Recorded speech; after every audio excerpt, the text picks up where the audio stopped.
네, 나경철 뉴스캐스터와 함께합니다. 어서 오세요. 네, 안녕하십니까. 네, 첫 번째 이슈는요. 자, 서울 지하철 2호선 신당역에서 벌어진 그 여성 영무원 살인 사건. 네. 많은 분들이 공분하고 있는 사건인데요. 네. 서울 지하철이라는 공공장소에서 이런 끔찍한 범행이 벌어진 터라 아마 놀란 분들도 많으실 것 같습니다. 네. 자, 그런데 이 사건의 내막이 좀 밝혀지면서 참극을 막을 수 있었던 지점들이 좀 지적이 되고 있는데요. 우선 이 피해자와 가해자 두 사람이 서울교통공사의 입사 동기로 가해자인 30대 남성 A씨가 피해자를 3년 전부터 스토킹을 했던 것으로 전해졌습니다. 그러게요. 네, A씨는 3년 전에 피해자에게 이제 사적 만남을 거부당한 뒤에 지속적으로 협박과 함께 스토킹을 해왔고 결국 피해자가 A씨를 지난해에 경찰에 고소를 했는데요. 경찰은 A씨를 긴급 체포하고 구속영장을 신청을 했지만 법원에서 증거인멸 및 도주 우려가 없다라는 이유로 기각을 했다고 합니다. 네. 이 대목이 우선 좀 뼈아픈 지점일 것 같고요. 네. 이후로도 스토킹이 지속이 됐습니다. 피해자는 올해 초 재차 A씨를 경찰에 고소를 했습니다. A씨는 불구속 상태로 재판을 받아왔고요. 어제가 바로 이제 해당 재판의 1심 선고일이었다고 합니다. 네. 그러니까 선고일 하루 전에 이런 일이 벌어진 거죠.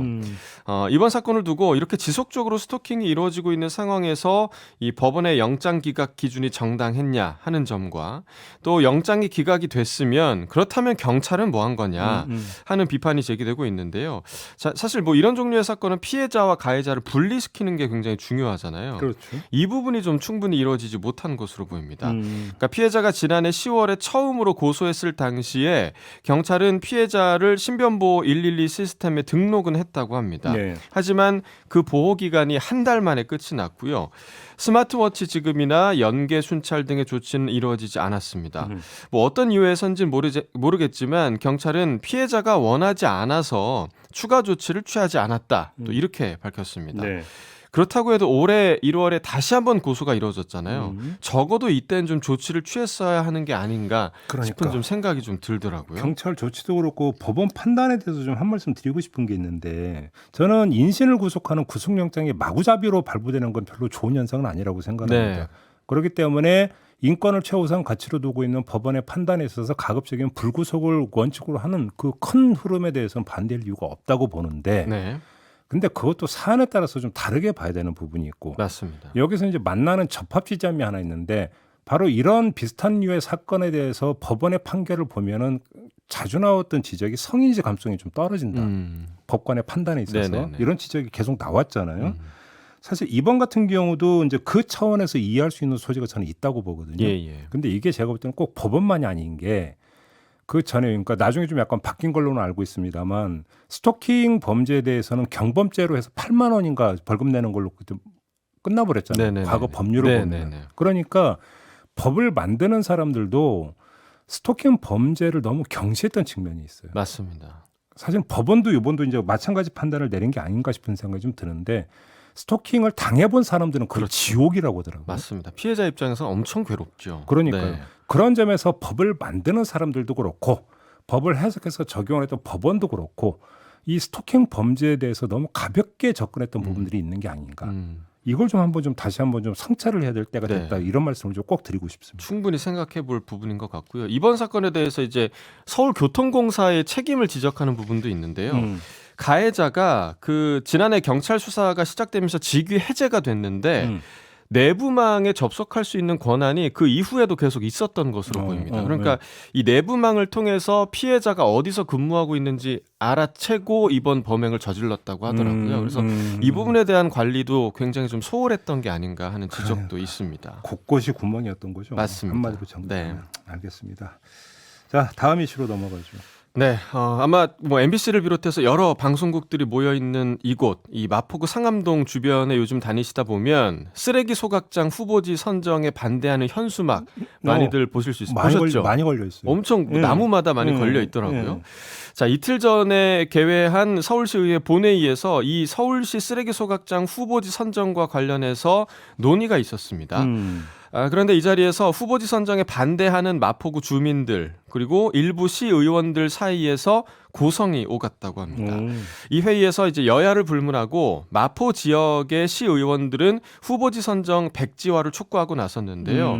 이미 마포구 소각장이 있는데 왜 또 후보지가 돼야 하냐라는 게 시의원들의 주장이었고요. 이날 이제 방청석에 있던 마포구 주민들도 후보지 선정 철회 구호를 또 현장에서 외치기도 했습니다. 네. 장내가 소란해졌겠죠. 그래서 이제 서울시 의회의 김현기 의장, 의회가 주민들 의견에 경청하겠다라면서 이제 자중해달라라고 이제 주민들에게 요청을 했는데 네. 이 부탁이 오히려 좀 기름을 끼얹는 격이 됐습니다. 그래도 주민들이 항의를 지속하자 국민의힘 소속의 이승복 시의원이 마스크를 벗고 일어나서 방청석을 향해서 삿대질을 하면서 시끄럽다, 조용히 해라고 소리를 쳤다고 합니다. 예. 이 모습을 보고 이제 주민들이 또 흥분을 했겠죠.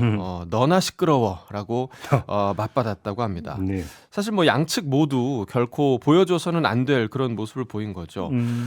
이번 일에 대해서 이제 서울시의회 국민의힘 최호정 대표 의원은 시민들을 상대로 그런 행동을 한 것은 적절치 못했다라면서도 방청하러 오신 분들께서도 지켜주실 일들이 있다라는 입장을 밝혔습니다. 네. 최 의원의 말처럼 물론 이제 주민들이 회의장에서 지켜야 할 부분 당연히 있겠죠. 하지만 1차적으로 이 사안에 대해서 주민들이 충분한 설명을 듣지 못한 게 가장 큰 원인이 아니었나라고 생각이 들거든요. 네. 특히나 이번 후보지 선정할 때 마포구를 비롯해서 이 기존의 소각장에 있는 4개 구는 제외하기로 돼 있었다고 합니다. 아, 그랬대요? 네, 그러니까 어떤 과정에서 갑작스럽게 이 후보지 선정이 이루어졌는지 주민들 입장에서는 사실 당연히 궁금한 부분이겠죠. 서울시는 설명할 의무가 있겠고요. 답답한 마음에 항의를 하는 주민들을 향해서 윽박지르는 게 시민들의 의견을 대변하는 시의원이 보일 모습 결코 아니라고 생각합니다. 그러니까요. 네. 그러니까 이제 정청래 의원하고도 인터뷰할 때 이 얘기가 잠깐 나왔는데 소통이 없었다. 느닷없이 그냥 결정해서 뭐 통보식으로 했다. 네. 이 점을 좀 지적을 하더라고요. 네. 지금 아마 이제 주민들이 갖고 있는 어떤 그 불만 내지 분노도 아마 거기에 맞습니다. 맞춰져 있는 것 같습니다. 자, 마지막 이슈로 가보죠. 네, 우리나라 비디오 아트의 거장 백남준의 대표작이죠. 다다익선이 3년에 걸친 보존 복원 작업을 마쳤습니다. 예전에 아마 미술교과서에서 보신 분들도 많으실 텐데 어제 국립현대미술관에서는 이 다다익선의 가동이 4년 반 만에 재개됐습니다. 아시다시피 백남준의 작품, 우리가 예전에 봤던 그 브라운관이라고 불리는 굴곡 있는 TV를 활용한 작품이잖아요. 네, 맞아요. 이 다다익선은 개천절을 상징하기 위해서 CRT라고 불리는 브라운관 모니터 1000세대를 높이 18.5m의 철제 구조물 표면에 달아서 완성한 작품입니다. 그런데 이게 그 예전 TV 모니터이다 보니까 시간이 지나면서 고장이 나잖아요. 그러겠죠, 당연히. 이게 문제였습니다. 그렇죠. 우리도 뭐 집에서 TV 오래 쓰다 보면 언젠가는 문제가 생기는데 이 CRT라는 게 최장 수명이 10년이라고 합니다. 그런데 이 작품이 처음 설치된 게 1988년이니까 고장이 생기는 게 당연하겠죠. 그렇죠. 그래서 이제 실제로 모니터 외형은 그대로 유지하면서 내부 액정을 교체한 모니터가 266대라고 하고요. 이 모니터들은 어제 정상적으로 작동을 했다고 합니다. 네. 어제 근데 재가동하고 5분 만에 꺼진 모니터도 또 한 대가 있었다고 합니다. 예.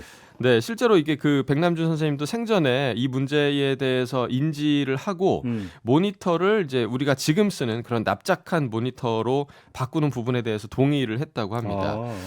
국립현대미술관도요, 작품의 원형을 최대한 유지하되 불가피한 경우에 일부 대체 가능한 디스플레이 기술을 도입한다라는 원칙을 세웠다고 하더라고요. 그야말로 우리나라를 대표하는 예술 작품이잖아요. 그런 작품으로 불리는 만큼 원형을 보존하는 그런 세밀한 관리가 좀 이루어져서 많은 이들에게 좀 오랫동안 사랑을 받았으면 좋겠습니다. 뭐 캔버스 그리는 유화하고는 되게 차원이 다른 거예요. 맞습니다. 너무 다르죠. 그런 문제가 네. 참. 그러니까 계속 보수가 좀 필요하다 이런 이야기도 네. 연결이 되는 거잖아요. 그렇습니다. 고장 나지 않고 이제 보존을 해야 되는데 그러니까. 그럴 수가 없는 한계가 존재할 수밖에 없는 워낙 유명한 그런 작품이기 때문에 또 작품입니다. 이제 많이 또 보존을 해야죠. 네, 그런 점 맞습니다. 신경을 좀 더 써주시기를 부탁을 드리면서. 네. 우리 나경철 뉴스캐스터하고도 오늘까지만 일단 진행하라고. 네, 맞습니다. 작별을 오늘 보여야 될 것 같습니다. 네. 아쉽습니다. 아유, 많이 배우는 시간이었습니다. 뭘 배우긴 뭐. 아무튼 그동안 고생 많이 하셨고요. 네. 우리 애청자 여러분들이 그래도 한 말씀, 고별의 말씀을 좀 해주신다면. 아이고, 고별의 말씀이라니까 좀 부담스럽긴 한데요.